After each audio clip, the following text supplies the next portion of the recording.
Je vous remercie, Monsieur le Président de l'Assemblée nationale, Monsieur le ministre, mes chers collègues députés. Monsieur le Président, je voudrais commencer par un constat qui n'est pas agréable, mais qui malheureusement nous renvoie à la réalité de notre législature. Nous avons inauguré cette législature par 2 négations. Il y a moins d'une semaine, nous avons radié un collègue député, en l'occurrence Barthélémy Diaz. Et aujourd'hui, voilà qu'on nous demande de encore rentrer dans la négation de 2 institutions de la République. Je pense que pour le symbolisme, pour le formalisme, nous aurions pu inaugurer notre législature par des actes positifs et éviter des actes négatifs. Cela d'autant plus que rien, absolument rien, ne nous dicte l'urgence de procéder ainsi. Parce que pendant que nous le faisons, dans la négation des institutions, dans la négation de nos collègues, voilà que la loi de finances initiale, elle nous attend. Les Sénégalais attendent leur budget. Ils attendent de comment ils vont être gouvernés. Ils attendent avec quels moyens ils seront gouvernés. Une loi de finances rectificative également nous attend. Comment avez-vous financé les élections législatives qui n'étaient pas inscrites à la loi de finances initiale de 2024? Voilà les urgences que notre législature avait à régler plutôt que d'entrer dans les négations. Cela était votre choix, nous le respectons, mais nous le déplorons. Cela dit, Monsieur le Président, pourquoi devrions-nous supprimer le Conseil économique, social et environnemental? Et pourquoi devrions-nous supprimer le Haut Conseil des collectivités territoriales? Le Conseil économique, social et environnemental existe depuis 1961. C'est une institution aussi vieille que l'indépendance du Sénégal. Et vous demandez qu'on le supprime. Mais quelle est l'opportunité de le supprimer? On nous dit, et je reprends l'exposé des motifs. L'exposé des motifs qui est d'ailleurs très sommaire dans ses arguments.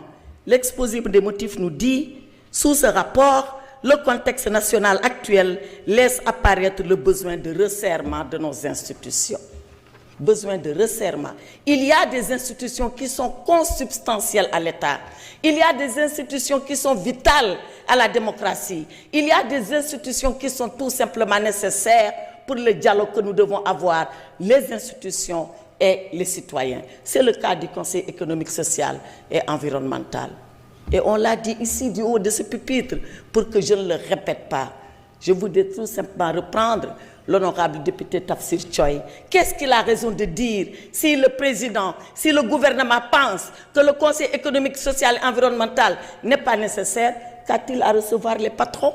Parce que ce sont les patrons d'entreprise, ce sont nos capitaines d'industrie, ce sont les ordres professionnels qui dialoguent ainsi avec la présidence de la République et le gouvernement. Voilà à quoi sert le Conseil économique, social et environnemental. Et dans tous les pays du monde, dans toutes les démocraties du monde, vous retrouverez une telle institution.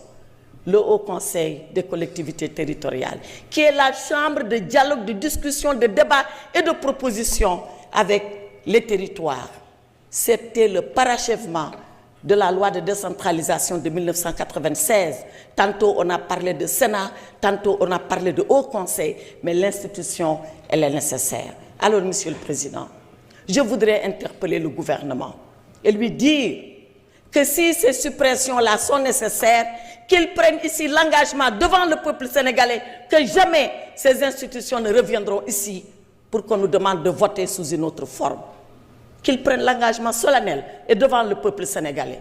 Cela dit, j'entends ceux-là qui ont dit institution budgétivore. J'entends ceux-là qui ont dit ça prend de l'argent. Si seulement le gouvernement, avec la suppression de cela, entend faire des écoles, des hôpitaux, des routes, les Badianougor et tout ce qu'on a dit, le gouvernement n'a qu'à démissionner ici et maintenant.